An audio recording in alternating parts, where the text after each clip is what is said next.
Hi campers, it's time to earn your nature badge. Here's what you need to do.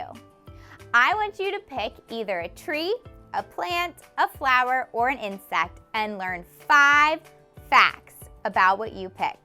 Make sure that you report those facts to the adult that's helping you with camp.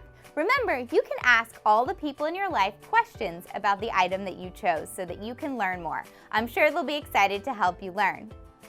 All right, so now remember, report those findings to the adult helping you and you'll get your badge at the end of summer. You'll get to color it, turn it into a sticker, and add it to your camp certificate. Happy learning about nature!